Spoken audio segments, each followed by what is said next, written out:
Ngapain sih perempuan Indonesia masih ngomongin soal kesetaraan gender dan diskriminasi? Padahal kan di Indonesia ini perempuan udah bisa kerja, bisa sekolah, dan ada juga beberapa yang bisa jadi leader. Ayo, siapa yang masih mikir kayak gitu? Emang sih Sohib, kalau dibandingin sama zaman dulu, situasi kesetaraan gender dan diskriminasi saat ini udah lebih baik. Tapi masih ada tantangannya nih, yakni belum merata, khususnya pada kelompok perempuan penyandang disabilitas. Gambarannya nih Sohib, ada dari data Indeks Inklusivitas Indonesia terhadap kesetaraan gender dan disabilitas masih tergolong rendah. Indonesia ada di peringkat 125 Sohib. Bahkan nih Sohib, mirisnya perempuan penyandang disabilitas ini mengalami diskriminasi berlapis. Maksudnya gimana tuh? Yuk kita bahas. Kenapa sih sampai sekarang perempuan masih minta kesetaraan? Emang perempuan pengen disamain sama laki-laki? Jadi gini Sohib, setara itu bukan berarti sama ya Sohib. Kalau dari KBBI, setara itu artinya sejajar. Dan kalau sama, ini artinya serupa. Nah, memperjuangkan kesetaraan gender nih Sohib, bukan berarti perempuan minta disamain sama laki-laki ya. Tapi lebih kepada mendukung perempuan untuk punya posisi yang sejajar dengan laki-laki. Seperti kesempatan yang sama, misalnya kesempatan kerja, kesempatan pendidikan, dan lainnya. Meskipun ya Sohib, emang situasi kesetaraan gender dan diskriminasi saat ini udah lebih baik, tapi belum merata nih, khususnya bagi kelompok perempuan penyandang disabilitas. Kalau keterangan dari staf ahli bidang sosial dan penanggulangan kemiskinan Kementerian PPN Bappenas, Vivi Yulaswati, ini mengatakan Indeks Inklusivitas Indonesia terhadap kesetaraan gender dan disabilitas masih tergolong rendah di peringkat 125. Gak cuma itu Sohib, diskriminasi terhadap perempuan sampai sekarang masih ada aja. Hal ini Sohib juga dibenarkan oleh Ketua Umum Komisi Nasional Disabilitas Dante Rikmalia yang bilang kalau perempuan ini masih merasakan diskriminasi, utamanya bagi perempuan penyandang disabilitas yang bahkan mendapatkan diskriminasi berlapis. Diskriminasi berlapis? Apa tuh maksudnya? Jadi gini Sohib, diskriminasi berlapis ini diskriminasi sebagai perempuan yang memang sering dianggap lemah dan juga diskriminasi sebagai penyandang disabilitas yang sering dianggap nggak kompeten, nggak bisa kerja, dan lain sebagainya. Mirisnya Sohib, diskriminasi ini ternyata bisa terjadi di mana aja, salah satunya di panti sosial. Lihat ya Sohib, para perempuan penyandang disabilitas ini ditempatkan di fasilitas yang menyerupai penjara, tertutup, berteralis besi di panti sosial. Sedih ya? Selain itu nih Sohib, ada lagi nih hal yang paling sering dihadapi oleh para perempuan penyandang disabilitas, yakni adalah diskriminasi kesempatan kerja. Bukan kata Saras ya, tapi ini adalah keterangan dari Menteri Pemberdayaan Perempuan dan Perlindungan Anak Bintang Puspayoga. Kalau dilihat dari data Badan Pusat Statistik per Agustus 2021, proporsi jumlah perempuan disabilitas usia kerja lebih besar sebanyak 9,32 juta atau sebanyak 55% daripada lelaki usia kerja yang sebanyak 7,62 juta atau sebanyak 45%.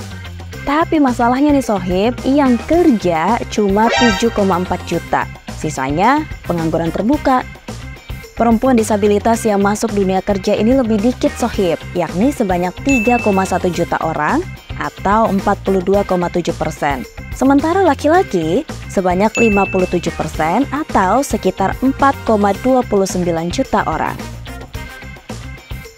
Artinya nih Sohib, meskipun usia kerja dari perempuan penyandang disabilitas ini lebih banyak daripada laki-laki, tapi yang kerja jumlahnya justru lebih dikit daripada laki-laki. Nah, kalau keterangan dari Komisioner Komnas Perempuan Bahrul Fuad, banyak perempuan penyandang disabilitas yang gagal dapat kerja karena perusahaan ini sering utamain laki-laki penyandang disabilitas untuk memenuhi kuota afirmasi sebanyak 2%, yang telah dijaminkan oleh undang-undang. Loh, kenapa gitu? Menteri Ketenagakerjaan Ida Fauzia ini memantau salah satu faktor penghambatnya adalah gender shaming atau stereotype dan seksisme yang menjadi salah satu penghalang perempuan penyandang disabilitas dapat kesempatan kerja. Aduh, stigma kayak gini nih yang wajib dibasmi. Terus harus gimana? Makanya nih Sohib, perlu banget adanya kesadaran kesetaraan di masyarakat. Pemerintah nih Sohib juga udah komit buat wujudin inklusivitas atau kesetaraan, bahwa perempuan penyandang disabilitas ini posisinya setara dengan perempuan non-disabilitas. Mau bukti? Bukti nyatanya, negara Indonesia ini sudah mulai terbuka untuk perempuan penyandang disabilitas, bahkan untuk dapat kesempatan kerja di lingkup pemerintahan. Angki Yudestia, umur juga masih muda, 32 tahun. Angki adalah anak muda penyandang disabilitas yang aktif bergerak di sosiopreneur. Beliau adalah perempuan penyandang disabilitas yang inspiratif yang menjadi staf khusus Presiden Jokowi dilantik tahun 2019. Nggak cuma itu, pada 2021 Presiden ini melantik keanggotaan Komisi Nasional Disabilitas yang bahkan dipimpin oleh perempuan penyandang disabilitas Dante Rikmalia. Keren ya? Upaya pemerintah lainnya, misalnya nih melalui BPJS Ketenagakerjaan yang memberdayakan pekerja disabilitas. Selain itu, juga ikut serta untuk menyalurkan pekerja disabilitas. Terus contoh lainnya, misalnya memberikan pelatihan kepada para pelaku UMKM disabilitas dan sebagainya. Di sisi lain, pemerintah juga nerapin konsep pentahelix yang artinya bersinergi dengan lintas sektor. Artinya nih Sohib, yang bertanggung jawab nggak cuma pemerintah, tapi juga swasta, terus juga lembaga, dan juga kelompok masyarakat. Jadinya, peluang kesempatan kerja bagi perempuan penyandang disabilitas bisa semakin banyak kayak gini.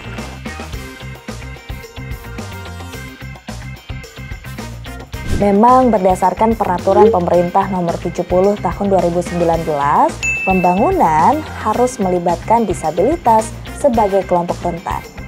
Ada lagi nih Sohib, pemerintah juga terus meningkatkan kesetaraan gender melalui arah kebijakan dan strategi terkait gender dalam Rencana Pembangunan Jangka Menengah Nasional 2020 hingga 2024. Salah satu targetnya untuk meningkatkan tingkat partisipasi angkatan kerja perempuan, termasuk perempuan penyandang disabilitas mencapai 55% pada 2024. Ngomongin soal permasalahan gender, emang kayak nggak ada habisnya ya Sohib. Sebenarnya isu ini nggak cuma ngomongin soal laki-laki atau perempuan, tapi ternyata permasalahan ini juga sebenarnya dirasakan oleh kelompok rentan atau kelompok minoritas, termasuk perempuan penyandang disabilitas. Hanya karena berbeda, jangan pernah dianggap rendah, karena kita semua perempuan yang setara. Kartini masa kini. Selamat Hari Kartini. Yuk bareng Indonesia Baik, bikin Indonesia jadi lebih baik.